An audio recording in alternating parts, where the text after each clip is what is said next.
On tipping has actually changed considerably over the past couple of years, and I'm not afraid to admit that. I think if some of your beliefs don't pivot or change at least a little bit over the course of your life, then you haven't grown or evolved at all as an individual.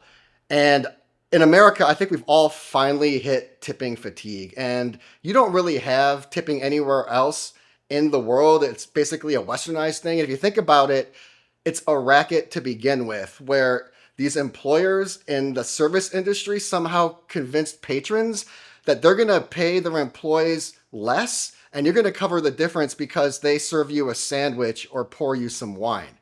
It doesn't make any sense at all. Basically, what they're doing is they're paying their payroll less and they're making you pay the difference for just service employees. It's an insane concept and I'm over it.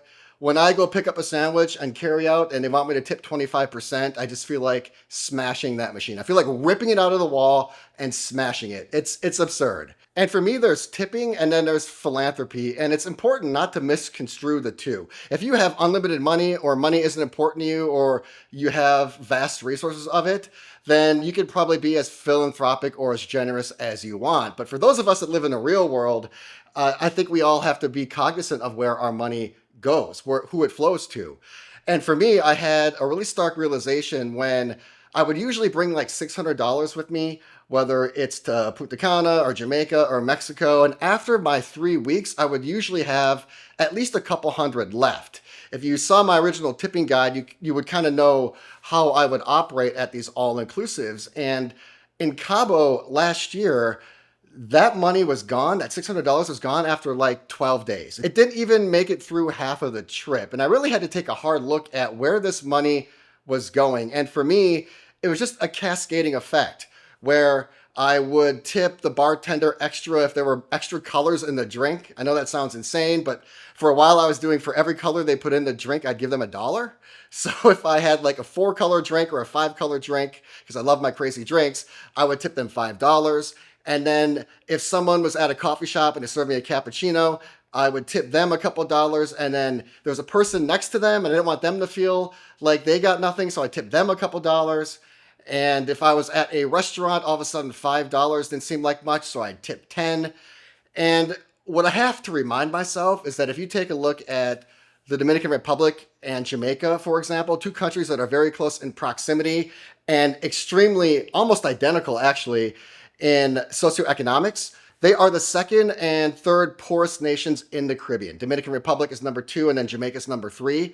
The average salary per person, in both of these countries, and I'm talking from a landscaper all the way up to a business executive, a firefighter to a teacher to someone running the hotel desk at a resort. The average salary per person is $80 per week. Okay, $320 a month, for example. So let's say I'm at a resort for 4 nights like I usually am, and I leave the housekeeper $2 a day. That's $8 at the end of my stay, which means I essentially, by myself, gave her a 10% bonus for that week just by tipping $2 a day. And that's the way you have to look at it. You can't put on the lenses of, oh, I'm in America and I make so much money and I'm coming here, so I have to give more, or these people are so unfortunate. Let me ask you something. When you walk around these resorts, do these people seem miserable, or do they seem like the happiest people on the planet? They have incredible attitudes, right? And some of it, I think, is perspective and getting away from maybe some of the materialism that we are kind of plagued with in America. But one thing you have to remember is that these jobs are very coveted. Okay, these people are at these jobs for 20, 30 years. Sometimes these places get sold and the people still stay at the building and work for the next brand. These are some of the most coveted jobs in the Caribbean and in general.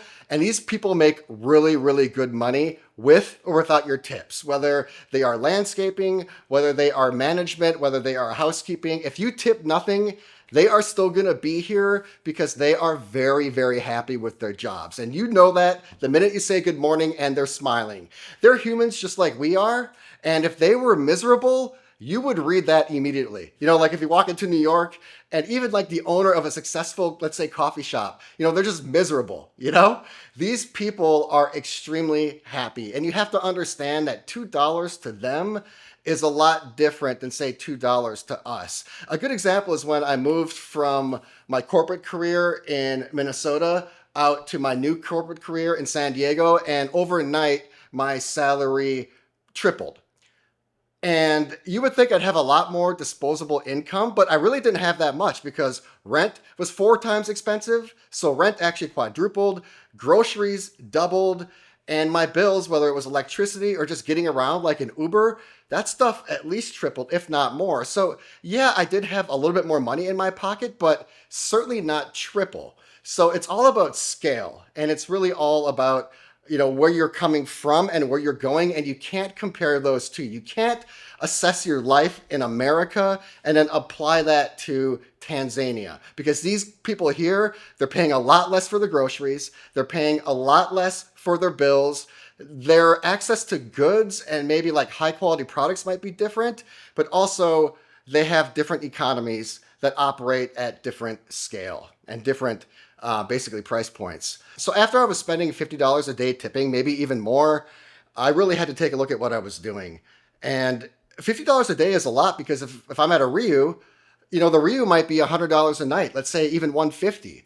If I'm spending $50 a day just handing out money, that takes my average cost per night from 150 to 200, and that's significant. So I really had to basically course correct. And what I'm doing now is I'm kind of going back to where I was, and I am remembering that the average salary per week in Jamaica and Dominican Republic is $80. And if I'm in Mexico and Costa Rica, I'm not going to play this economies of scale game where, okay, well, Mexico is actually a more manufacturing country. They have a higher cost of living, so now I'm going to tip X more. Or Costa Rica is, I'm not playing that game. Like, I'm going to leave $3 a day for the housekeeper, and that's that. I'm done leaving $5 a day automatically. What I was doing, if someone was coming in and just swapping out the towels, if the room was perfect, as I usually keep it, so my videos look amazing, I would still tip them $5 a day. And that is just giving away money. And again, if you're philanthropic, that's fine, but I think there's a thin line between generosity and stupidity. So for my housekeeper, if I actually need them for the day, I'm tipping $3. If they're coming in for turn down service, I will tip $2. If I don't need them, if my room is basically pristine, I'm just putting my sign on the door and not tipping for the day. If I do want to save some money, or if you want to be frugal, if you want to cut down on your tipping, you might not tip on the very last day, or tip when you check out. So those are 2 days you might not want to tip. That's if you want to save some extra money.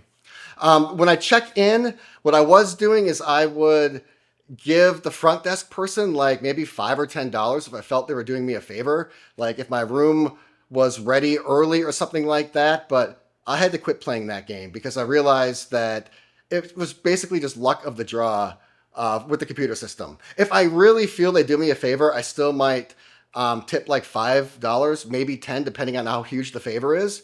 But generally speaking, just because the people at the front desk are super friendly and warm and helpful, and I feel like they're doing me a favor, that's the way they're supposed to make you feel. That's their job. And again, these people have amazing attitudes, some because they're probably great people, more because the hotel probably trains them really well, but most, they're well paid for what they're doing. They're very happy to be here. The people working these jobs, wherever they are, they're not here at gunpoint. They are here on their own volition, and we have to remind ourselves of that. So it's hard, I think, if you're empathic, especially if you come from a decent life and you're here and things seem different. They seem like they're in despair, or if the economy isn't as good or the roads aren't as nice, and you think your heart might go out to them. And I think that's a very understandable and noble feeling. But also, this is business, and these people have jobs and they're here on their own volition. And there are different countries in the world for a reason, with different economies and different languages, and it's just the way this world is. Also, I gotta say, I'm convinced that everything in life, if you're a consumer, everything in life is a ripoff, okay? Whether it's an iPhone, whether it's your AT&T bill, whether it's Las Vegas, whether it's an all-inclusive. I'm convinced now that I've seen the inside of a lot of this stuff, specifically hospitality, that this is all a huge racket, okay? Just because the all-inclusive game is a different model than Las Vegas doesn't mean you're getting raked over the coals. It might seem like you're getting a good deal if you get a room for $100 a night, like I have many times at a Ryu or at Ocean Alfaro, for example. But trust me, they can move prices that low because they can attract you and still make money. When's the last time you heard about an all-inclusive brand going broke or bankrupt? Think about it. You can't, because it's not happening. These companies are making money hand over fist. The cash is rolling in literally. These buildings right here, this model, it is a money printing operation. These new buildings are going up like wildfire. How many times do you read or hear about a new resort that's opening? Majestic Mirage, Moon Palace. Marriott is getting into the all-inclusive game. Hyatt bought Dreams and Secrets just to get into the all-inclusive game. Hilton is going all in. This all-inclusive model is a cash cow. And as consumers, I promise you, we are getting screwed, okay? I know it seems like a good deal. It's just a different model that we don't have really access to anywhere else in terms of our daily life. So we come here and the buffet is all you can eat and the drinks are all you can eat, but you have to remember it's just mathematics and statistics. And in the end, this is one of the most profitable models that there is. And everybody is making money all the way down from the person who is maintaining the pools all the way up to the CEO, okay? We are getting screwed as consumers. So you have to remember that. And then once you get sobered and once you become actually cynical about what's really going on, all of a sudden you don't want to tip as much. All of a sudden you realize how this model is working and you kind of revert back to where I was maybe 3 years ago. Now I have updated my model a little bit and I do like the tip because that's just the type of person I am. I do feel sometimes that does get you better service. So for drinks now I tip $2 a drink, but if I get a crazy drink or someone does an amazing job, I'm no longer just handing out fives. Okay, that is done. So basically $2 a drink. And if you really want to save money, what you can do is just not tip your last drink or two. So if you're sitting at a bar or the pool for a while and you've had 5 drinks, like if you've doled out maybe $6 on 3 rounds, if you feel like taking a round off or two, trust me, that's more than okay. When I'm checking into the hotel, like I said, I'm no longer tipping the front desk person if I feel like they did a great job. In extraordinary circumstances, I will, but I'm just not doing that anymore. I am tipping the bellman upon entry. Okay, upon entry, whoever actually takes my bags to the rooms, I'm tipping them $5. And again, you have to have the same perspective where it might not seem like much, especially if you have 2 huge suitcases like me. But if the average salary, the average is $80 a week, if I tip them $5 right there and they get that one more time per day from another person, which they absolutely do, that's a 10% bonus for the week right there. The dollar is actually pathetic right now, and it's never going to get any better. All currencies eventually erode. All fiat currencies eventually erode and go to zero, and the dollar is on that way extremely fast. So I feel guilty just leaving a dollar now. It just seems so cheap. $1 can't get you anything. So I am leaving $2 as a minimum tip. And if that feels light to you, what I do to kind of like humanize it or make it realistic is I will ask the person if they like a cafe or coffee. And usually they say yes. I mean, everyone loves coffee. So what I will do is I will say, oh, you like cafe? Let me buy your coffee tomorrow morning. And in these countries, a cup of coffee at just a regular place, not at one of these all-inclusives, but just like a regular local place, it's like under $1. It's probably like 50 cents, probably even less. So I think that's a great way to humanize it. If you feel bad about, tipping just a couple dollars, say, hey, do you drink coffee? Okay, well, let me buy your coffee tomorrow morning. I think that's a great way to be generous and also feel just somewhat like honorable about giving a couple dollars, because that couple dollars definitely can make a difference the next day. I'll tell you what I'm absolutely not doing ever again, and that is tipping a taxi. Never again. I got ripped off on my way up here. And the way I know that, and the way you can tell if you're getting ripped off, is that when you scour the online car services, okay?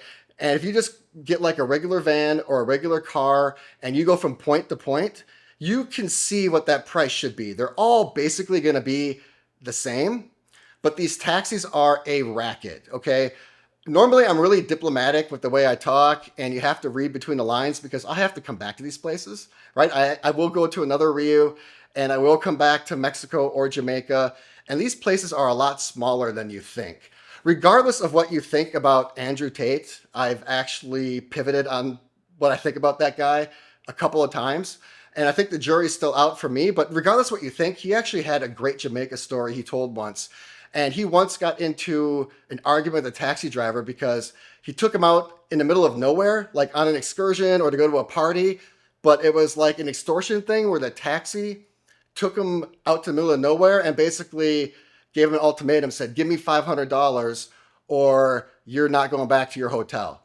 And he was like, okay, well, let me go back to my hotel and pay you. And he got back to his hotel and he said, I'm not paying you. He said, I'm not paying you, get lost. Like he actually had like a really clever move. And the taxi driver said, there's no way you're leaving this country without you paying me.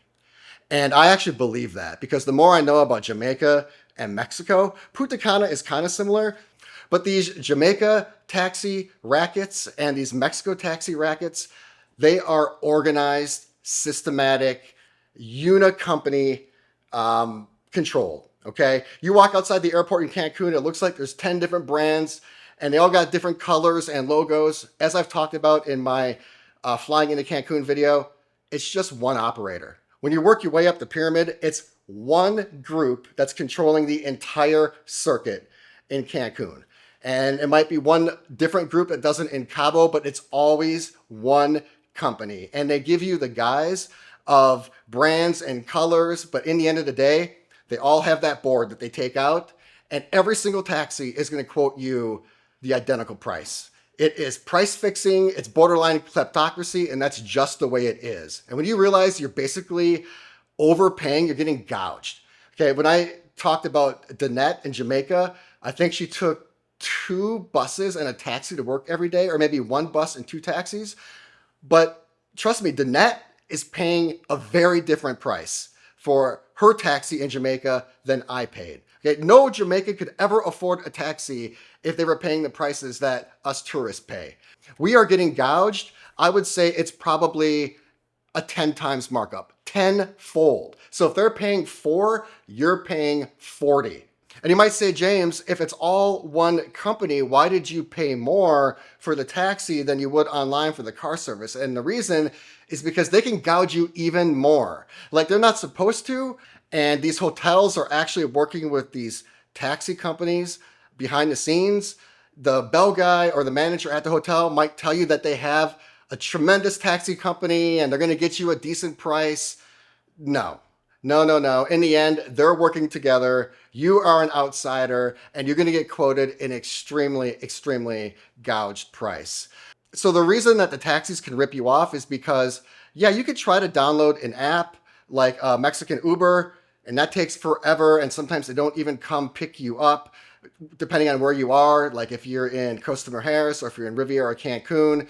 And the car services are what the actual price should be. So from, let's say, the airport to Moon Palace or from Riviera Cancun to Playa Mujeres, that might be $90. Okay, Riviera Cancun to Playa Mujeres should be $90. But a taxi could quote you $140 because they're right there. And if you want to get a different quote, it's going to be the same guy who comes up from the same company that quotes you $140.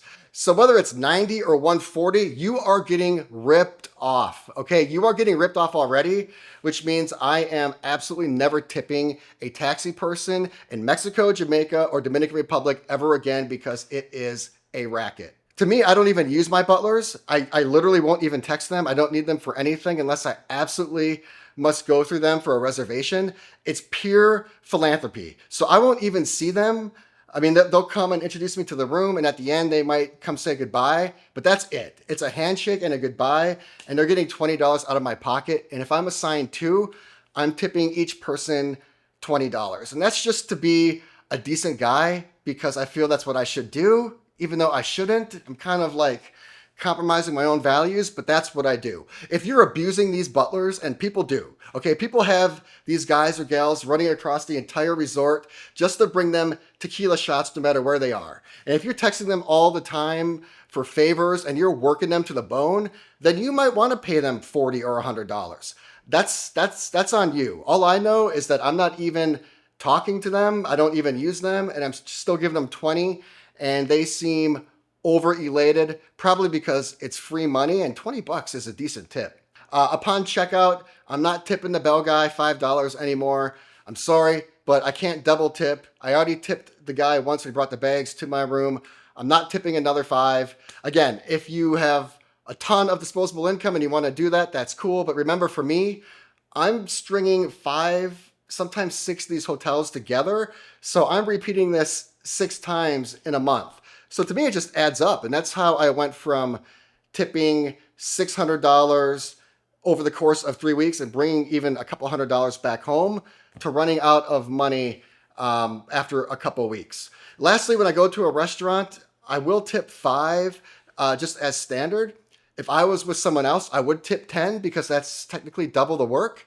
If it's a really nice restaurant where you have multiple staff, or I just feel the person gave incredible service, I will leave 10, maybe 8. I do like to leave a number that can be split in case there are multiple servers, so I try to stay away from 7s or 9s. I don't know how it works, if they pool tips or anything like that. I really don't know. But if I do go to a nice restaurant and I have a couple waiters, or like it's a high-end French restaurant and the guy gives awesome service, I will tip 10 or 8 or some type of even number. But really limiting my drinks to $2 a tip, I think cutting back on housekeeping is really important. You got to remember $2 a day every single day is a lot of money to them. I actually have increased my tipping though to the mini bar because that's one where I actually see benefit. Like I leave a couple dollars in there and almost all the time, those people seem to appreciate it the most because I think they get tipped the least. I think they are often forgotten. And that's the person who you want on your side really more than anything, even more than housekeeping or anybody, because they're the ones who are getting your waters, your coffee, your alcoholic drinks. Those people are basically responsible for a lot of your fun and hydration throughout the entire trip. So if I see the minibar person and they completely fill my refrigerator like you've seen many times, I might tip them 4, maybe even 5 initially so they know I'm serious. And that way, like, I definitely help them out because they gave me like a shopping cart full of beverages. And then as maintenance throughout the week, just to keep things consistent, just to make sure I have a ton of waters or a ton of cervezas or Coca-Cola or Fanta, I might leave like a maintenance tip in there, probably $2 because that is my base tip. So anyway, that is what I'm doing for tipping now. Things got out of control.